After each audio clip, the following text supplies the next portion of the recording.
Good morning, good afternoon, or good evening to you, wherever you may be.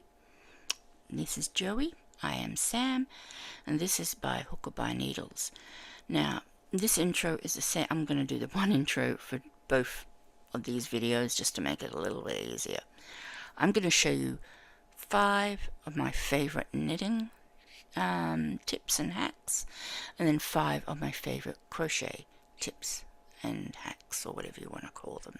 They're not going to be in any particular order. They're just 5 tips and tricks and whatnot that I use. So yeah, I'm just going to show you those, and hopefully there'll be something different there or something new there that you have not yet seen.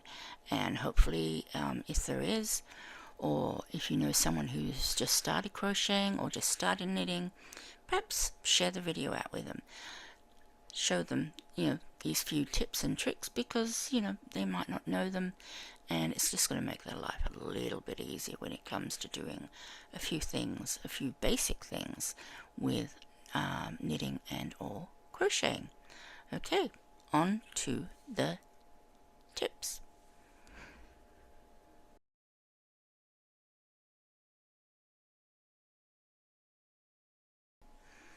Okay, this hack here is for a magic ring, or for people who can't make magic rings. It's something that a lot of people do struggle with, I realize. So here's an alternative, and it's also for those people who don't trust the magic ring.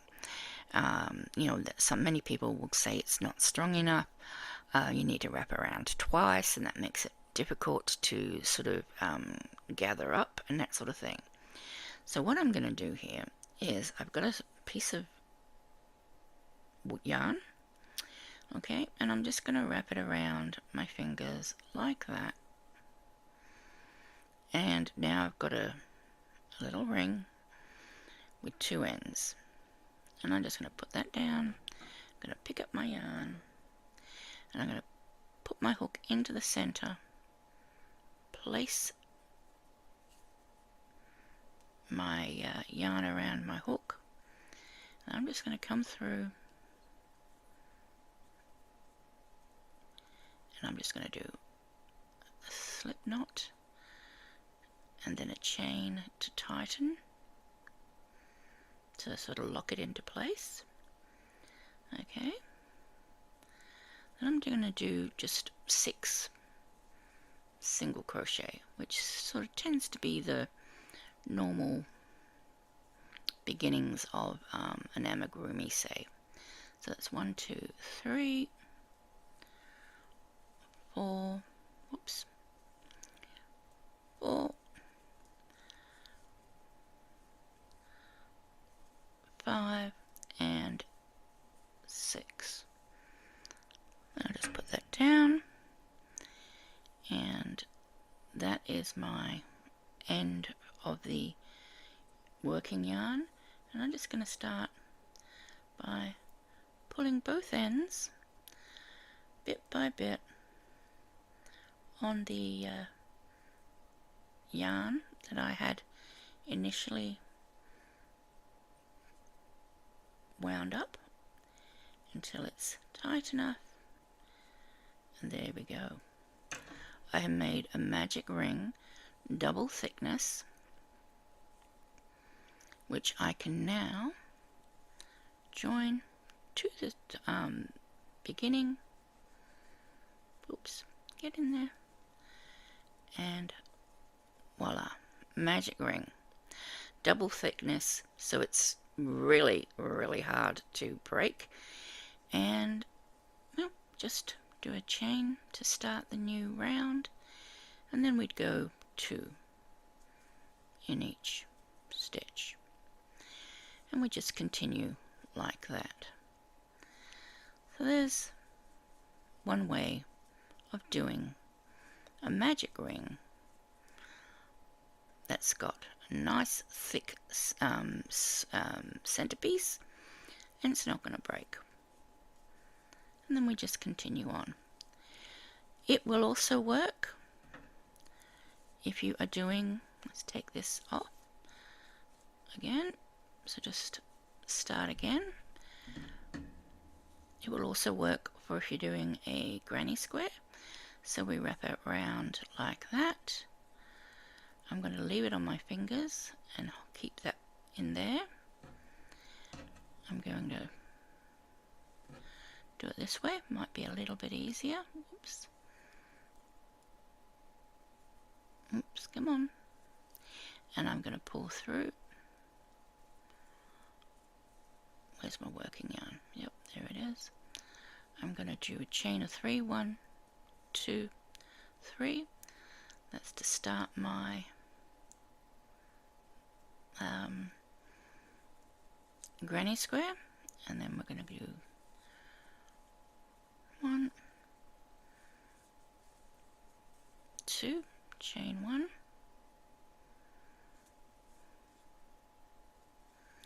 you can see that there's like 3 strands, 2 plus the strand for pulling it closed.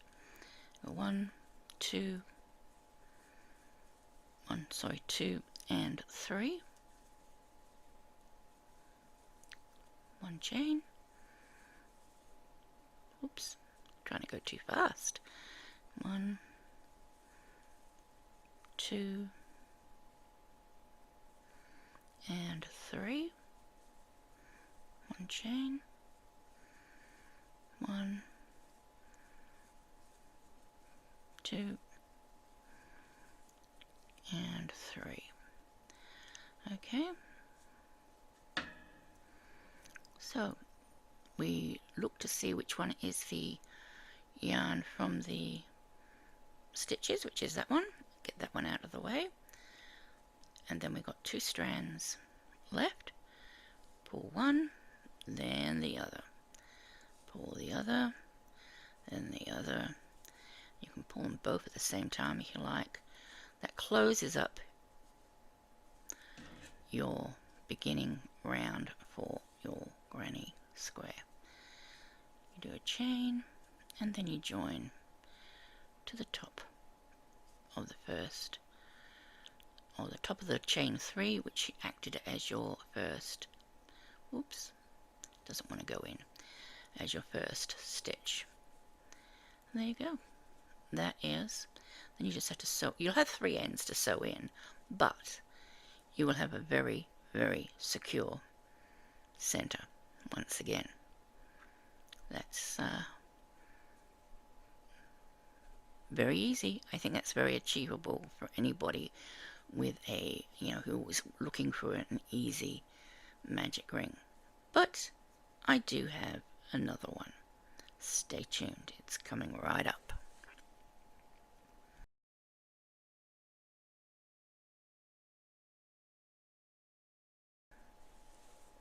Okay, as promised, another way of doing the magic ring in such a way that you can close your beginning hole up tightly without having to make a magic ring.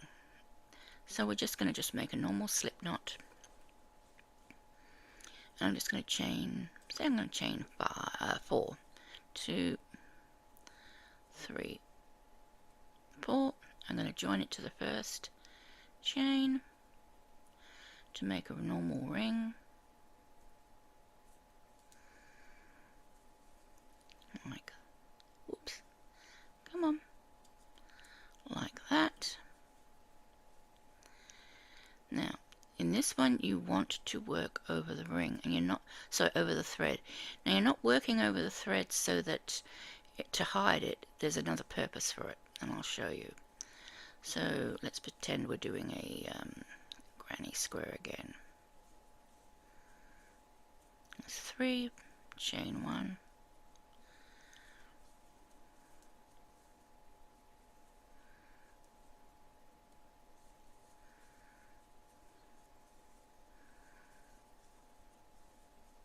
chain 1,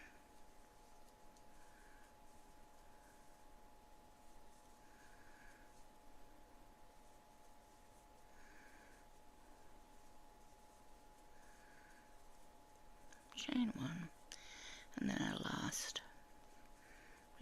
faster.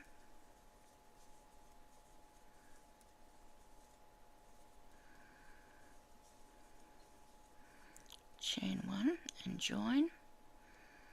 Again, we're just going to join it first with slip stitch, slip stitch, and then I'm going to turn it over, and because I've worked over this thread, I can pull it. Now if I let go and pull on it's going to come undone. So this is, you are going to have to sew this end straight away, sew it in straight away if you want the ring to stay closed. And the way you would do that is just simply, let me see if I can, have I got a needle? Yep. Okay. And the best way to do this is to continue around the circle first. Whoops.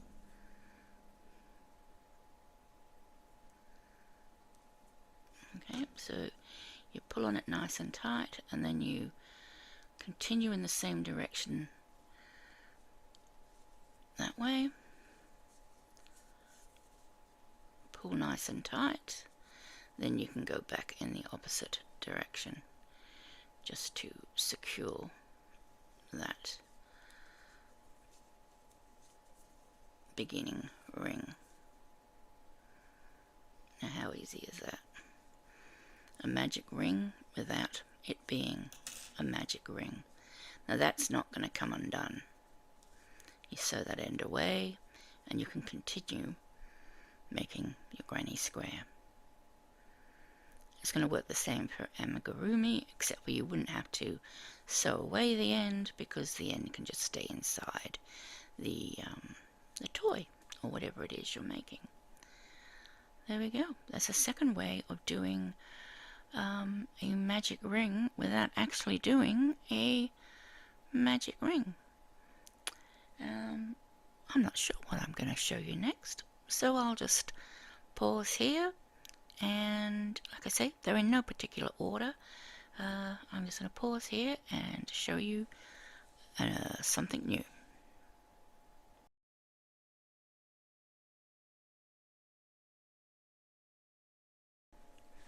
Okay, next tip. I'm going to join my knitting in the round. So you need to make sure that it is not twisted, firstly, which it's not. Then I find the best way to do this is you grab I like to grab both ends so that they don't unravel or become really big stitches. And then what I do is I always cast on one more than I need. And then what I do is I pick up the last stitch from the cast on, and I put it onto my left hand needle. Okay, so it's my last stitch, and then I get the first stitch and I pull it over that stitch, and now I am joined. I've lost a stitch because I pulled my first stitch over the last stitch, so it's joined it, and then I can just start knitting. Oops, where's my working thread? So I can just start knitting.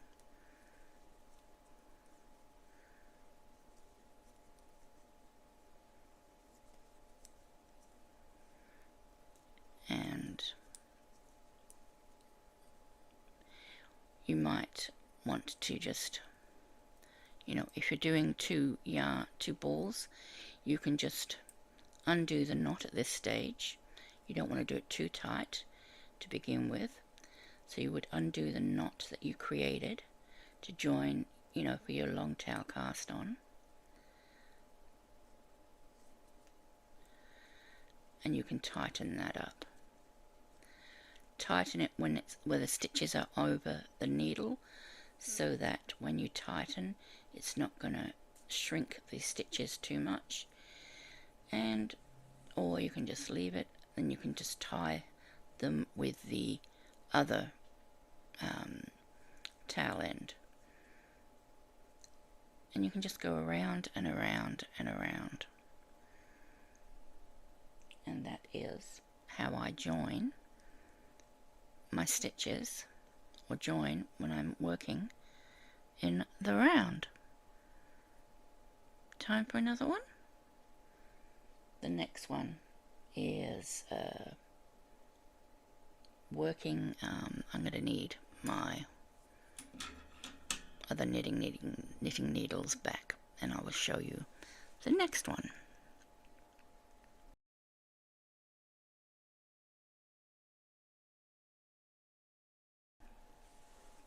Okay, for this little tip, trick, hack, whatever you want to call it, I'm just going to show you alternatives to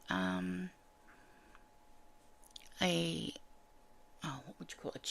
A chaining stitch. Now I always like to do one chain anyway. Now if let's say, and that's a row of single crochets I've done there, but let's say I want to do a double crochet into this stitch now. There's a few ways I can do this. One is a stacked single crochet, where you do one single crochet and then you do a second single crochet, and then that gives you a similar height to a double crochet, and then you can do your double crochets all the way across.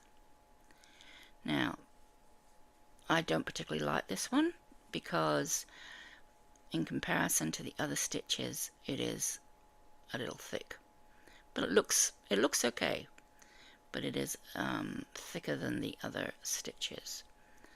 So what else can we do? Well, let me get to the end, and we will turn and we will do another possibility.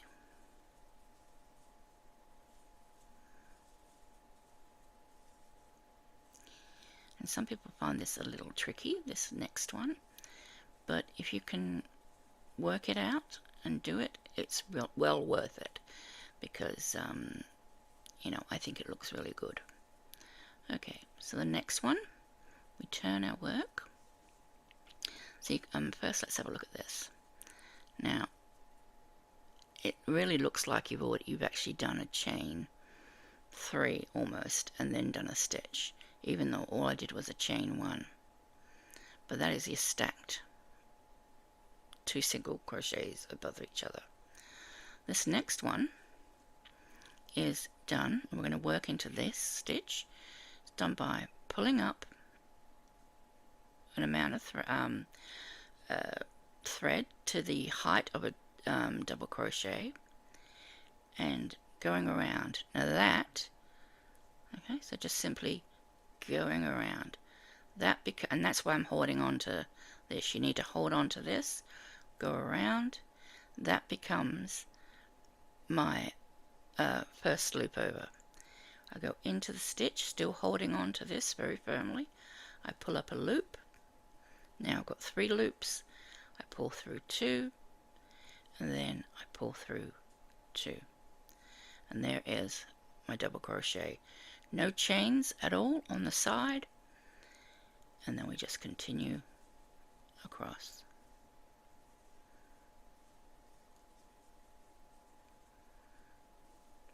Of course, if you are, there is a third way you can sort of do this. If you are starting a new color, I think most of us know the standing double crochet, but I will show that one as well. And these are some of my little favorite hacks I like, or tips I like. Okay. Oh, I missed. Split the yarn on that one. Oops.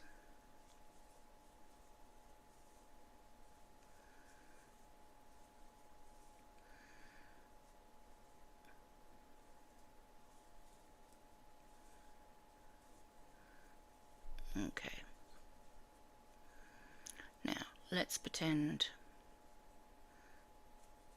I'm cutting the yarn here, and that's the end of my row, and I'm going to join a new color. Let's say I want to join a new color, and I'm going to start with a double crochet again. So the first thing I need to do is get myself a slip knot on my hook, and I'm going to go back to the beginning of the row if I like, rather than turning and working backwards, just because I can. Now with this one, this is quite handy for those who are doing what are they called? Mosaics. So that's the stitch we're going to go into. Once again, I need to hold on to that loop. I'm going to do a yarn over. This is a standing double crochet. Still holding on to that first loop. Pull through 2. Now I switch to hold on to the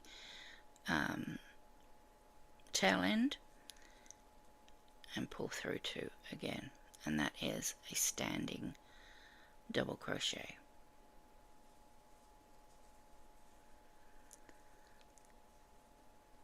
So you can start with a chain, you can start with a stacked two single crochets, you can start with a double crochet where you use your yarn to create the first yarn over rather than actually use the working thread. And I'm just going to show you that last one, that second one more time, because I think that's probably the trickiest of them all. So I'm just going to go to the end and show that.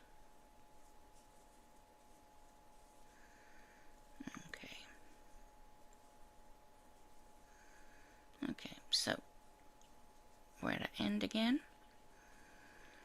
How do we do this? We pull up some thread. We've got the key is holding on to this until you've almost finished the stitch.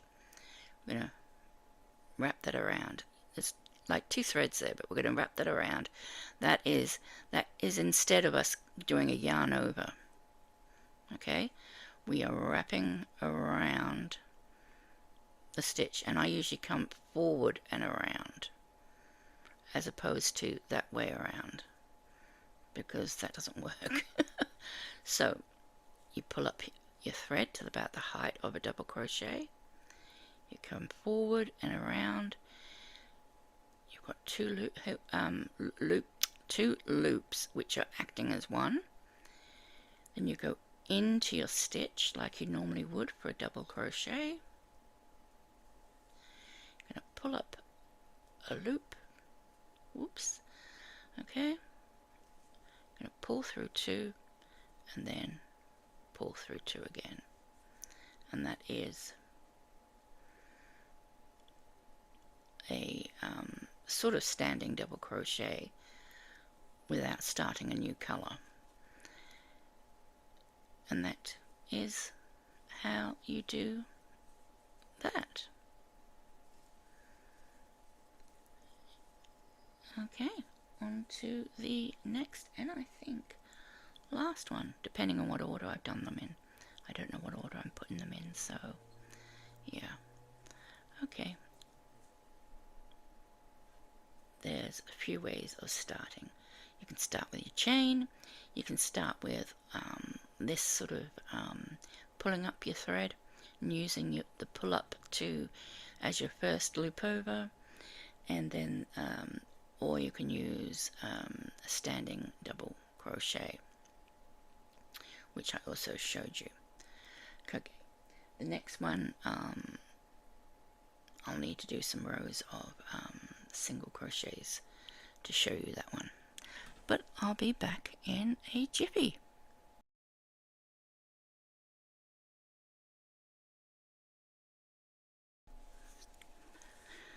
Okay, this is a little tip or hack for when you are making amigurumi.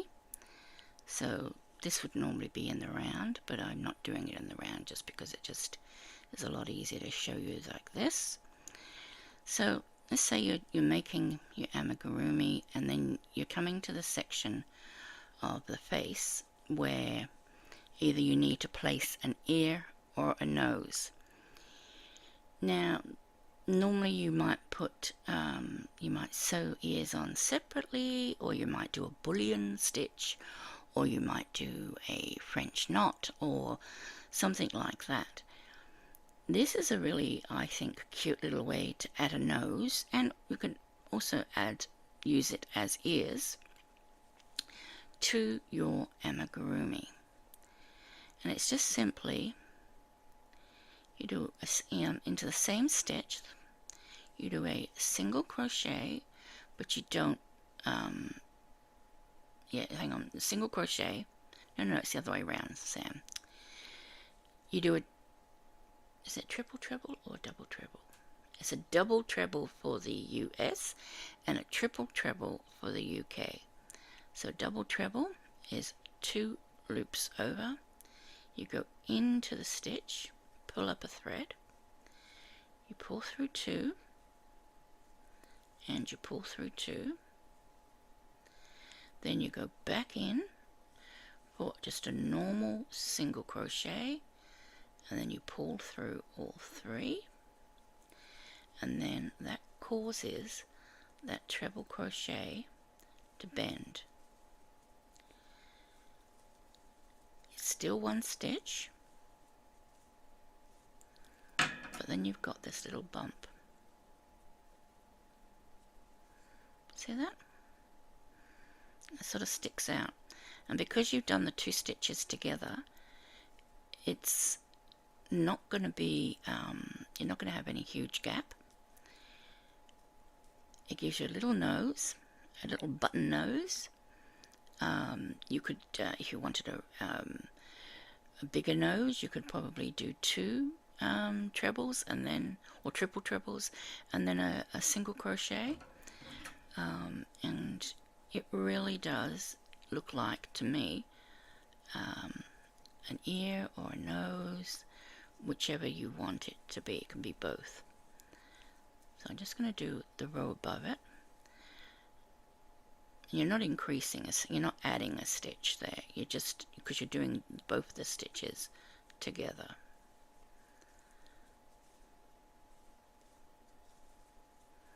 So when you come back the other way, which you wouldn't be doing the other way, you'd be working in the round if it's an amigurumi, but you know what I mean. You just treat it as one stitch, and you keep going. Now keep in mind this is large yarn, and I'm using an appropriate hook for the yarn, so you're not going to get as tight a weave as you would get. So there's a bit of a gap there, but you wouldn't get that if you were using a smaller hook, because this is weight 4, which is 10 ply. Normally you would use a 5.5, which I'm using a 5. But if I was actually doing amigurumi, I would use just a 4, and then it would be much closer knit, and you won't, so that you don't see your stuffing. But because I'm using a 5mm, you are, if I were to use this to stuff, then you are going to see it. But there it is. There's your nose. Side on view. It just sticks out just enough, and it's just made super easy. Like I say, it can be an ear, nose, yeah. And I think that is all of them. There will be more. So, I mean, not more on this video, I don't think. I think I've done the 5 that I wanted to show you in this video, but I'm sure there will be more as they come to me, and yeah.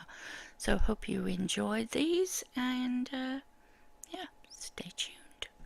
See you later. Bye for now. Wow, okay. That's all of them. Just 5 knit, 5 crochet, whichever video you're watching. Once again, the ending is just going to be the same for both videos. Just makes it makes sense. Again, if you have seen something that you didn't know before, great. If you knew all these tips and tricks, that's great too. It just gives you a little bit of a refresher, and maybe if you didn't know something, or even if you knew them all, you can still share this with somebody who might not know any of them, or only knows a few of them. I appreciate you watching. I really do hope you enjoy them. I enjoyed showing them to you because I sort of think, gee, I wish someone had showed me these a lot sooner than I learnt them. So I'm going to say bye. Joey's still sleeping. He hisses at me, you know. He's a very rude boy. I have to tell you this. When I walk around the house, he will walk in front of me. Now, I'm not too steady on my feet.